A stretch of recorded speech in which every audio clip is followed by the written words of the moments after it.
Awesome. All right. Well, hello, everyone. I'm excited to be back with the Employee Wellness Program and get started this year. So I had sent out a few different topics I was planning to cover, and I will cover those things, but I decided to actually change it up and start with kind of a just refocus in on what even is nutrition science and health information, and just kind of get a good baseline before we kind of start diving into some different research. So, the presentation today is called Navigating Health Misinformation, Cultivating Discernment. Because one of the biggest struggles I find in clients and people I'm talking with is just confusion over how much information is out there, all the conflicting information. And I think that just can really stop us from even taking action on our health. And so, hopefully, today you will feel a bit more just clarity on how you can support your health.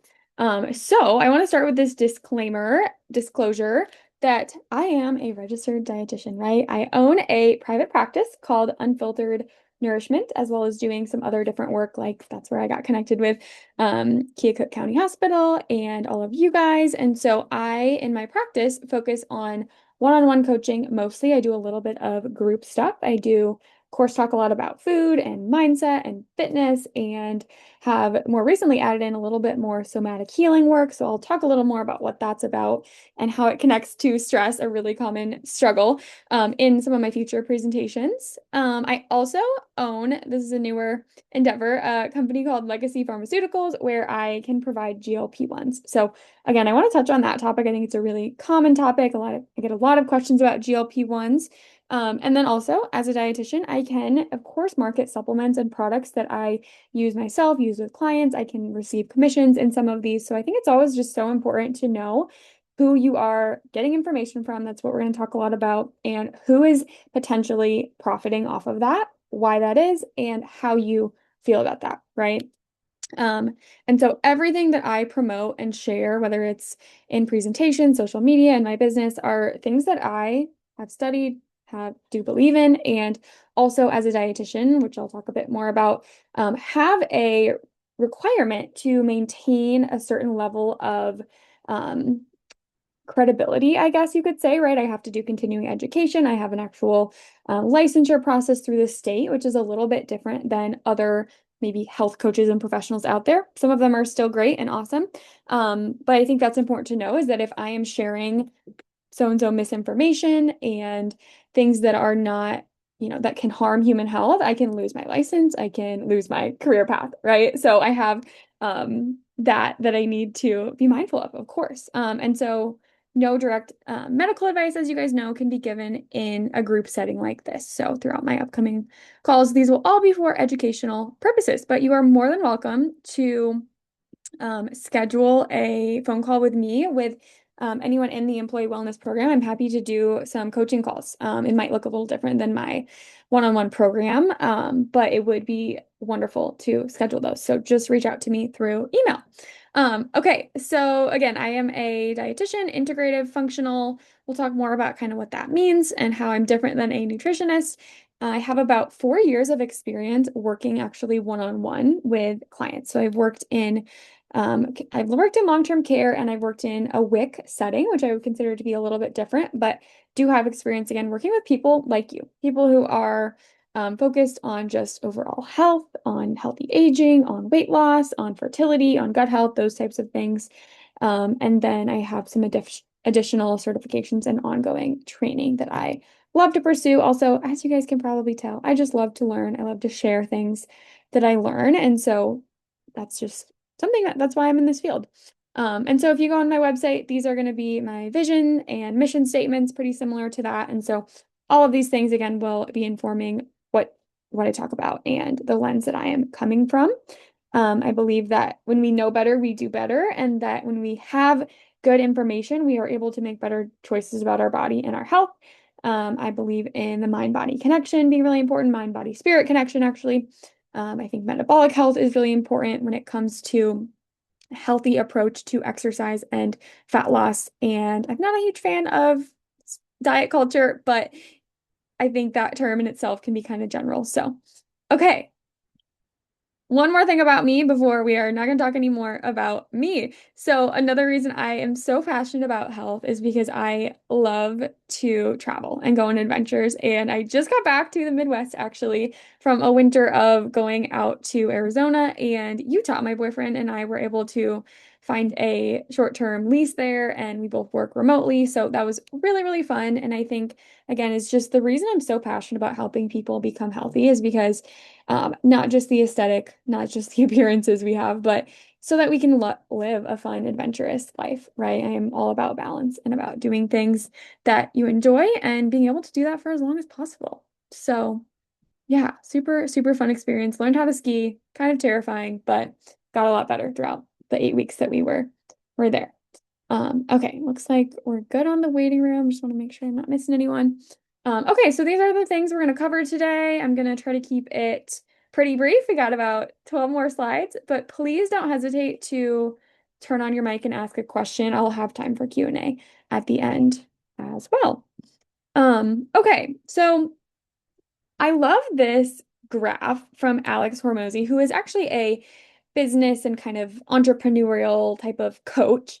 But he actually worked in the fitness space. That was his first job. He was a personal trainer. And um, so I don't follow everything that he posts. And I think when it comes to the world of doing research, whether that's reading books, podcasts, social media, it's so important to know you don't have to love everything that somebody says to maybe get some value out of certain things that they share or beliefs that they hold. And so I think that this is a good representation of kind of how people typically are when they come to meet with me or work with me as a dietitian is a lot of times they're kind of in this stage of one, two, or three, right? So I would consider, right, uninformed optimism about health. And no judgment at all. I have done all of these things is maybe buying supplements you don't really even know what they're doing, right? You just bought it because of an influencer on TikTok or you just again you don't really know what it's doing or you try a diet trend and it's not that those things are all bad, but you just don't really know, okay, how long should I take these things for? What am I looking for as the outcomes? What are some of the potential side effects? And what might be some easier ways I could get that same benefit, right? So then a lot of people come to me, right, where they're kind of frustrated. They've tried things. They have this kind of uninformed or informed pessimism of like, oh, the things I'm trying are not working. People online were lying to me, whatever it might be. Um, okay, so then when they're in that stage one, two, right, is where I really do my very best to help them get through that and understand there are actions we can all take to better improve our health. Okay, wherever we're at financially, wherever we're at with our time, with our stress level, all of the things, there are things we can do that research shows us are going to improve our health. Okay, and we will talk more about research and how research is not the end all be all only thing that matters, but I think it's important, right, to say, okay, we've had clinical trials. Okay, so then people might be like, okay, I'm open to this, right? I'm open to using food as medicine or exercise or whatever it is, meditation. And then they might start to realize, oh, this is hard. This actually takes effort. This takes time for it to actually work. And you kind of get to that stage three, a little bit of crisis of meaning of like, do I even care about this? Is this worth it? Right? Um, and maybe you have a little bit of stage four where you kind of crash and burn, you give up, you take a break, life gets crazy again. Um, or you kind of go back to that three and you keep pushing through that challenge and you start to actually see the benefit, right? You start to have more energy or you start to resolve a symptom that's been nagging you for a long time, right? And you start to know, oh, I actually can make a change in my health, right? And then you start to have what I call health discernment. So you start to be able to better understand. Maybe you also do some of your own research, right? I'm a big fan of learning.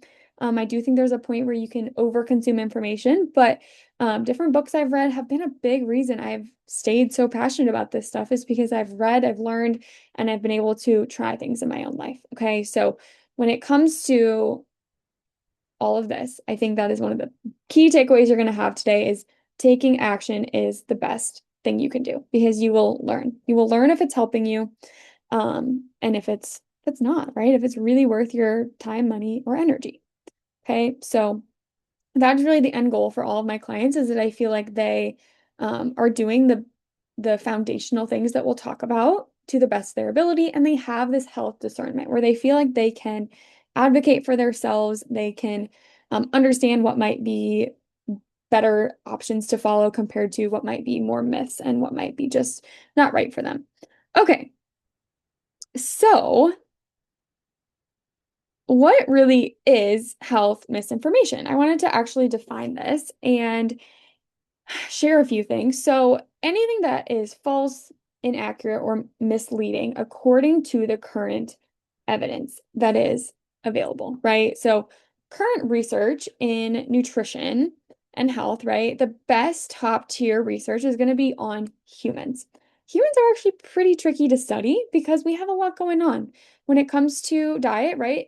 Just getting people to comply to a diet for 12 weeks is considered really, really good research. And so when it comes to years, right, it's really hard to study something like the ketogenic diet in humans for years on end because it's just really hard to get people to stick to that, right? You can do short-term studies, you can look at what might happen and what's the current thought process around that, but it's really hard to study certain things. So when it comes to health misinformation, I think supplement industry is a big one that could happen in where people just aren't being monitored by the FDA. So um, that could be one place that it comes in, or somebody just sharing about their own personal experience, right? Like that can be a little tricky with how important like podcasts are now. Social media is people don't, you don't have to check their sources. They just might have a really good story about how something worked for them. And I'm not saying it's always wrong, right? But that's where this discernment comes in. Um, okay, so what about unproven treatments, right? I think that's another thing that people get concerned about, right? Is if something's not covered by insurance, is it just an unproven treatment or is it something that could really help me, right? So I think of something kind of like acupuncture, right? Acupuncture now actually has Western, like American, Westernized clinical trials that have been done.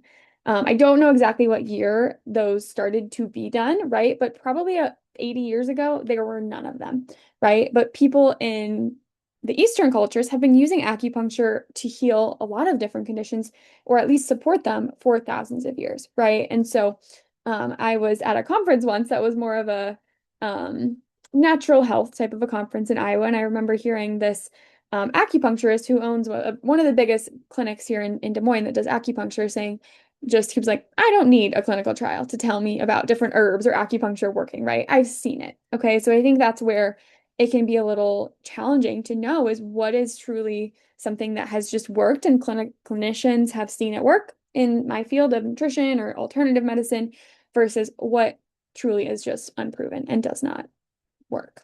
Um, Sometimes there's just a lack of financial interest, or maybe there is a lack of safety, right? We can't really study pregnant women safely and ethically, right? So there's just any supplement really out there. There are some I'm comfortable giving to pregnant women, but so many of them I'm like, don't even mess with it. There's just not any studies. I don't want it to be on me on my licensure, right? So you have to know again who is at risk when you're looking into any different health treatment or information.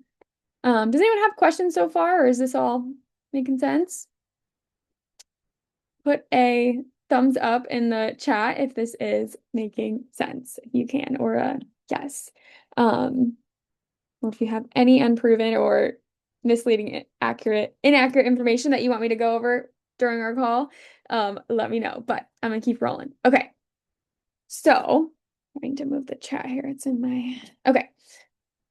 So where do people actually get their information? I was curious to just look up some stats from this, and I used a site called Kaiser Family Foundations, which I found to be pretty accurate according to NIH. So they said that 55% of adults say they use social media to find health info and advice at least occasionally.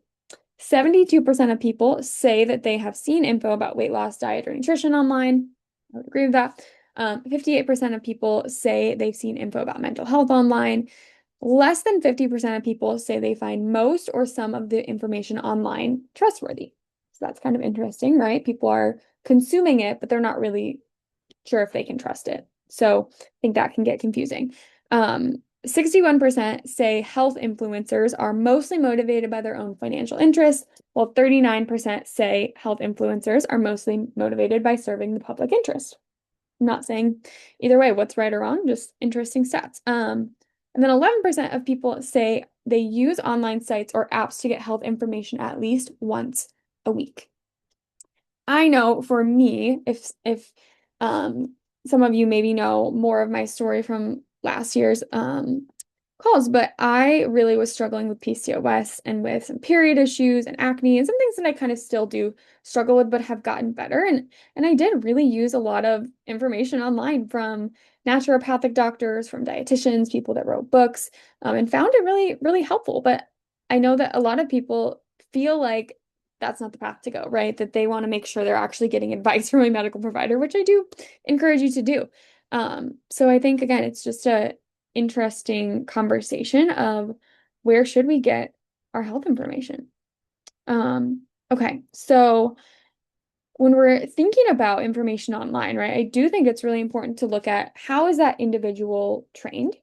And again, I'm not necessarily saying you should dismiss everybody who doesn't have a credential behind their name, right? But MDs, DOs, nurse practitioners, PAs, right? Nurses, they're all going to have more Western medical schools. So what I always tell my clients is the training that those providers typically get is going to be focused on medications and surgeries, right? That is their toolbox.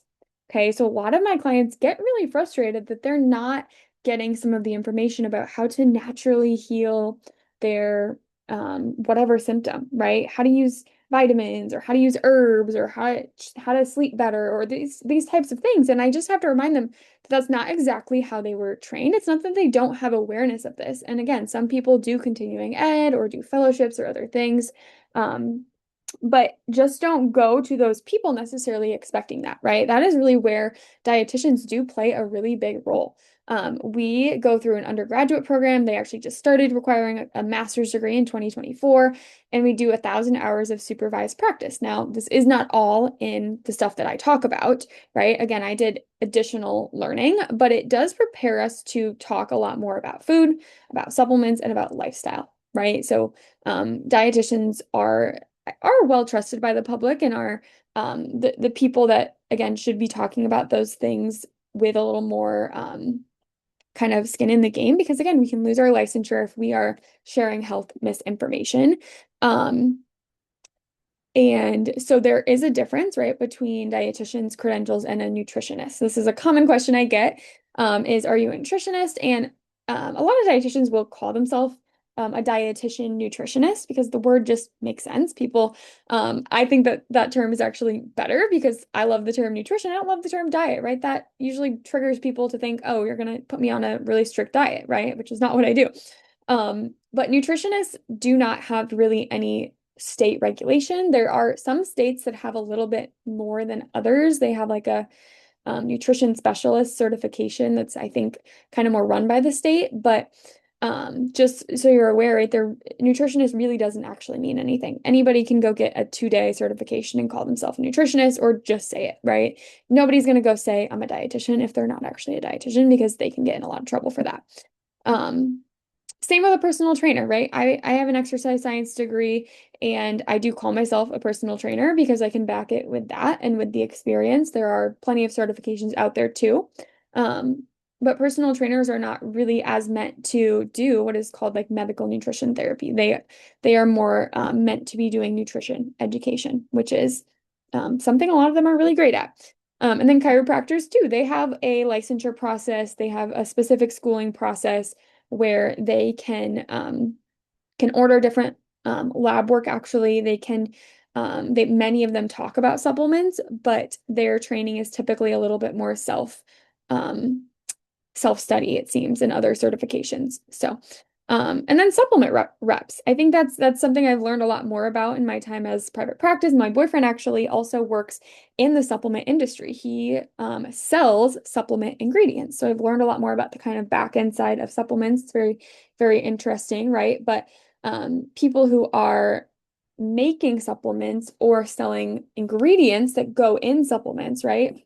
are not typically medical providers. A lot of times they're more in the clinical research world where they want to know what types of studies have been done, how safe is it, that kind of thing, which is great.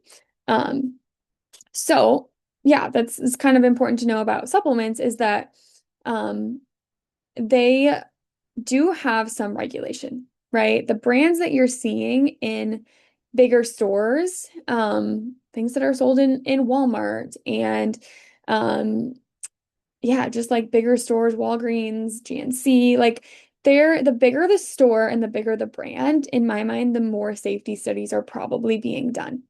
Um, things like Amazon and TikTok Shop are a little bit newer and harder to regulate. There are brands that could have a really big following online and could talk with a supplement manufacturer and have a new product made within a few months. And again, if they have good ethics and morals and are using reputable ingredients, that is great. That's going to be safe. It's not necessarily going to cause harm in a lot of cases. Sometimes too much of something can for sure cause harm with herbs and vitamins. They can be powerful. But more my concern is just that it's going to be ineffective and that people don't take them long enough and that they are just being sold something based on excitement and on that influencer. Um, so yeah, I think the FDA does have, again, more regulation on bigger production sites. They might go in and actually test if they're making, let's say they're making magnesium, they're actually going to go in and maybe test to make sure that they actually have the right amount milligrams of magnesium in that magnesium powder. Whereas smaller companies, you just don't know if that's happening. Okay. So there are some supplements that if I'm going to invest in it, I know it's a longer term product I'm going to take, for example, for 6 to 12 months. I really tend to just opt for a higher quality brand just to be safe. There are also different like certifications different companies will have, like for sport safety, if you have athletes in your family, right? There are some that could actually be potentially caught on a drug test. And so you definitely don't want to be taking something like that. Okay, so I think there's everything on that side. Okay. So these are a few questions I just had that I think are great to ask when it comes to supplements. And I don't really start with supplements in a lot of my clients. I may do a few baseline ones, but we want to start with lifestyle, right? If we can, or at least be primarily focused on lifestyle. But I have taken supplements, I have found value in them, and I always want to ask, how can I get it from food? Am I willing to do this instead? I think omega-3s are a really great example that in the past I would take them because I just didn't feel like I was getting enough from salmon and I didn't really want to prepare it. But now that I've learned how to cook better and I've found other options, I like to get more omega-3s from food so I don't take it as often. But it is still something that helps with some of my symptoms. So, is the brand reputable? This I know can be a difficult question to answer. How long has the brand been around? I think that's something that can be great to ask is if it's been around longer, more likely that more practitioners are using it, more people are finding benefit from it. Who's holding them accountable?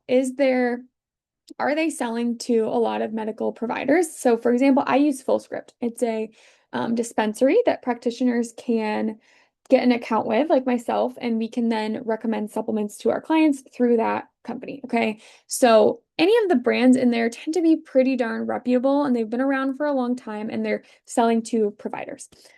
So that puts a lot more trust in them for me, but there are still companies I use that just don't go in FullScript. They're maybe not quite big enough, and I really like products they have, the studies that they cite, and I have decided to use them. So, when it comes to like MLM type companies, that's kind of another conversation. I have had a few that have been very compelling, and I've really thought about using them, but I've just decided not to for the reason of just kind of the financial aspect of how MLMs are structured. No judgment if you take anything from those. Again, I've seen with what my boyfriend does for work, a lot of them use really good quality ingredients. It's just kind of a different structure because of how people are being paid who sell them. Okay. What specific outcome am I actually looking for?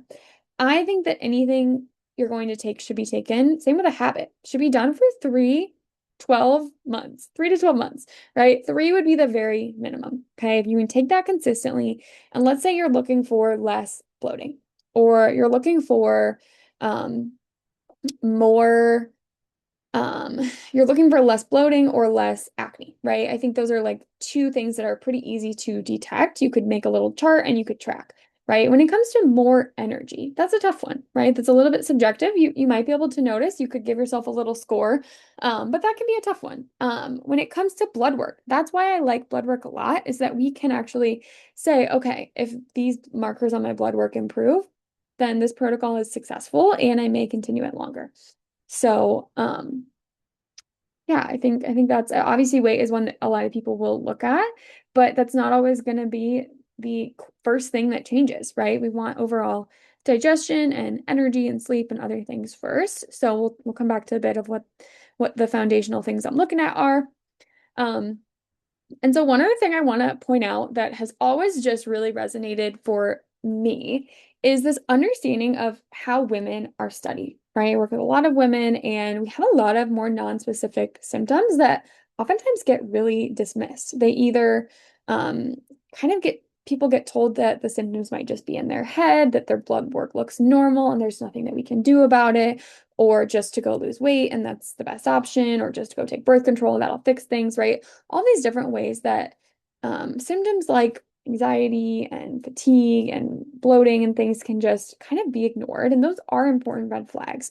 So when I learned that women and people of color and different diversities were not included in clinical trials legally, they weren't didn't have to be included until 1993.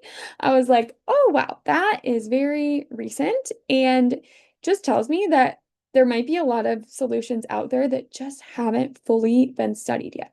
Okay, again, we want to use discernment and understand what those solutions mean and who is really using them in clinical practice. But um, it can be really challenging to study women because of our menstrual cycle and our hormone fluctuations throughout the month. So yeah, there's more and more research coming now, but it's just still going to take time to have as much research on different medication side effects, on dietary patterns in women as there are in men. Okay, so I want to share one example of kind of just some conflicts that you might see come up and how to kind of think about them. So, the Dr. Gabriel Lyon show, this is a pretty famous, reputable health podcast. I would compare it kind of to Dr. Huberman's show, Huberman Lab, right? Kind of more mainstream, okay? They're talking a lot about research studies. They are medical professionals. She is an MD. Huberman is a neuroscientist. So again, they talk a lot about research studies. They bring on a lot of famous guests that have a lot of clinical experience, a lot of research experience, a lot of just understanding of science. And they make it pretty understandable for the general public. But I would say, some of these are if you feel like you don't have as much knowledge or about health stuff, they're a little bit higher level. So I just wanted to point out this one, talking about, right, strength, metabolism, longevity, right? They talked a lot about the importance of eating enough protein, okay? I don't know that they necessarily came right out and said you should eat an animal-based diet, but I know most of the people on this podcast from other research I've done, they eat meat, okay? They eat meat and animal products to get that amount of protein, right? A lot of people struggle when I work with them to get the amount of protein that I recommend. It's something that takes a little bit of planning, it takes some effort, it takes preparation. Um, and it has been shown in a lot of research to help with gaining muscle, which helps to improve our body composition, right? If weight loss is a goal, then I am always going to encourage people to gain muscle and lose body fat and not just try to lose body fat without having muscle. So, right, so they're going to talk about in this podcast about blood sugar and protein recommendations and things like that. Okay. Now, I have this other podcast that I like. It's called the Jesus Way podcast. It's much more spiritual and um, they talk about their experience eating a vegetarian diet and how they were able to gain muscle and they still lifted weights and they improved their blood work and all of these things eating a vegetarian, I believe it was vegetarian, not vegan diet, right? So these are two guys who share their own experience, right? They also wrote an ebook on how to eat this pattern of eating. They call it the Jesus diet. So this again is a spiritual based podcast. And I really like some of their perspectives, but do I necessarily agree with their beliefs on that? I don't know. I'm not going to necessarily push any of these beliefs on you guys, but I think it's important to know that you may still hear conflicting information, and that's okay, right? I believe that they are improving their blood work, improving their muscle, that they're doing things in a way that works for them, and that if they choose to follow a certain eating pattern for spiritual reasons, right, that's okay. Um, and so again, I don't think there's necessarily always a right and a wrong, but what we were able to do in this is kind of look at their people's backgrounds, right? Who has medical experience, clinical experience, what does research say, but then also what are the lived experiences of different individuals. And a lot of cultures around the world do eat meat, and a lot of them don't. Okay, so I do think that looking at where people genetically evolved from can make a difference in what diet patterns work for them best, as well as what just other stressors are going on in their life. Okay, so I think food is not ever the only thing that's going to influence our health. So these are some of the evidence-based lifestyle pillars that I really focus on in my practice, in the upcoming presentations we'll touch back on, because I believe again they have evidence behind them. Okay. I still think that there can be variations, but most of these I would say are really pretty sound. Pretty sound. Most people are going to agree on these and are going to find some benefit from them. Okay, so the first one is that muscle matters more than BMI, which is body mass index. Okay, so for example, Shaquille O'Neal, famous basketball player, right? His BMI is going to put him in the obese category. He's a really tall, big guy, right? He has a ton of muscle. That does not necessarily mean he has a lot of, risk factors as somebody who is very small and lean, but is having a lot of, inflammation and stress and really poor sleep, right? So again, muscle matters more than BMI. Okay.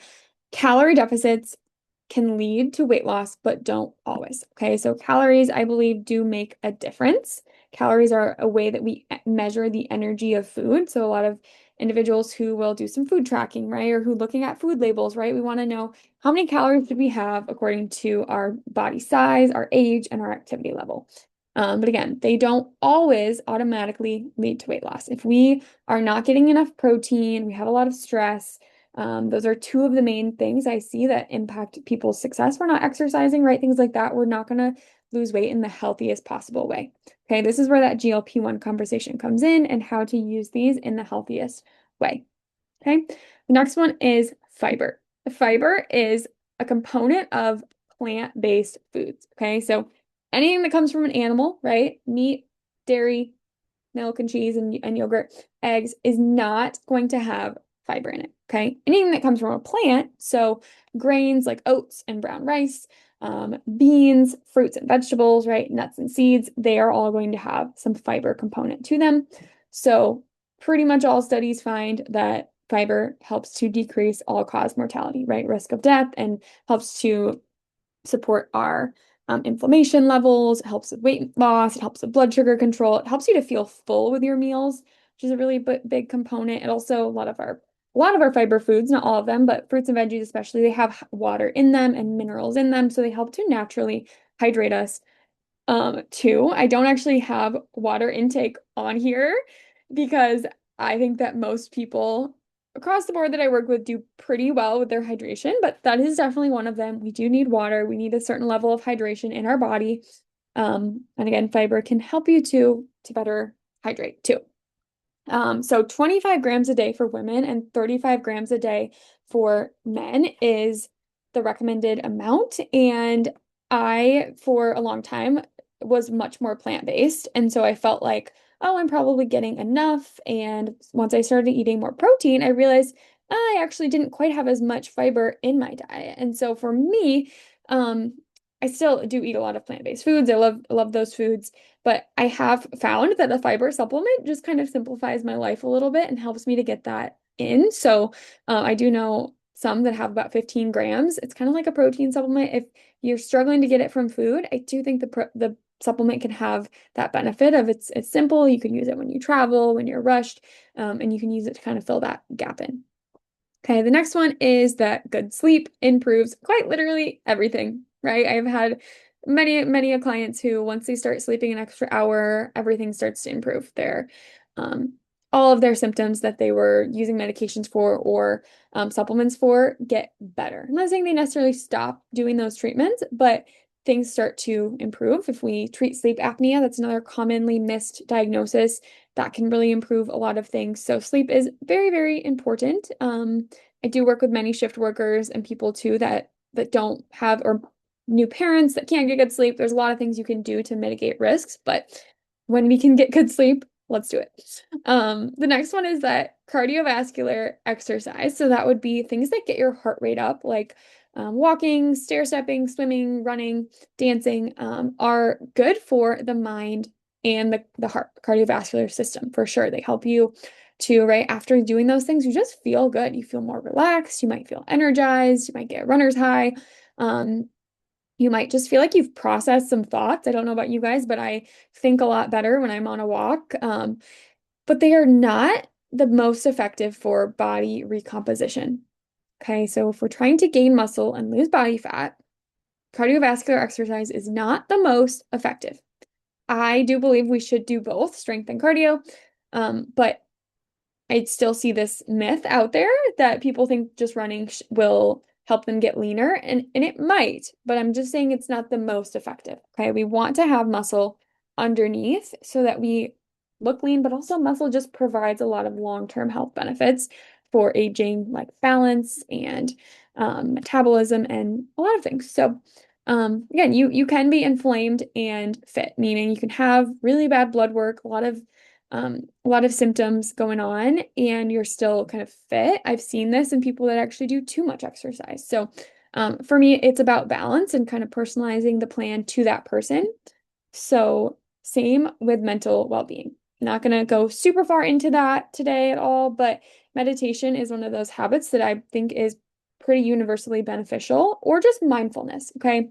Meditation is a little bit different than mindfulness. To me, mindfulness could be um, as you're eating your food, you go a little bit slower. You kind of take some deep breaths. You put on some quiet music and you just kind of feel grateful for that moment. Where meditation is an active process of really focusing in on your breath, really trying to not think, right? Not think. Maybe you follow along a guided type of meditation, but it is a little more of a specific practice that scientifically can help lower cortisol, can help raise DHEA, which is an hormone that's really important as we age, and can help with emotional regulation, right? When it comes to exercise and food habits, emotional regulation is really important. A lot of us struggle, and I am very on, like, I have struggled with these things too, and this is why I love talking about them, is struggle with eating because we're stressed, or struggle with using exercise to manage stress, right? Where these things can cause problems in our health.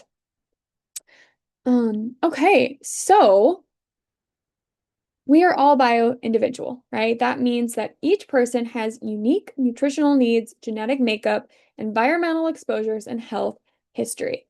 Okay, again, I still do think, based on everything I've learned and seen in humans in my work thus far, that these things will help pretty much every person. For some people, somebody with an autoimmune condition, exercise is going to be a lot harder. We still need to do it, right? For people with a history of eating disorders, staying in a calorie deficit might feel really triggering to them. So I'm not going to even talk about that probably with them, but I'm going to make sure they feel empowered with understanding what the value of understanding food and calories is, right? Again, with somebody who is a new parent, sleep is it's probably out of their control at that time. So again, these are universal things that I think can help. I love also looking at the blue zones, which I didn't really share all of the things. It's a great book to read about the places in the world where people live to be the oldest. And many of those things I would say connect, right? They talk a lot about social connection being important too. That was for sure one I was going to put on there, but I just decided not to. Okay, so last couple slides here. From a functional medicine standpoint, okay, really what that means is it's an area of study and practice that anybody can really do, right? Any doctor could be specialize in functional medicine, any dietitian could, any chiropractor could, any health coach could stay there specializing in functional medicine, right? Only people with medical licenses can order the labs that I may talk about. Okay, there is usually regulation around that. But what it really is in the simplest terms is looking at the bioindividuality of people. Okay, so different people, again, are going to have these different changes that we can, in certain ways, either measure or just talk about. So the framework that I use are these five things, which I call STAIN. So stress, toxicity, adverse food reactions, infections, and nutritional imbalances.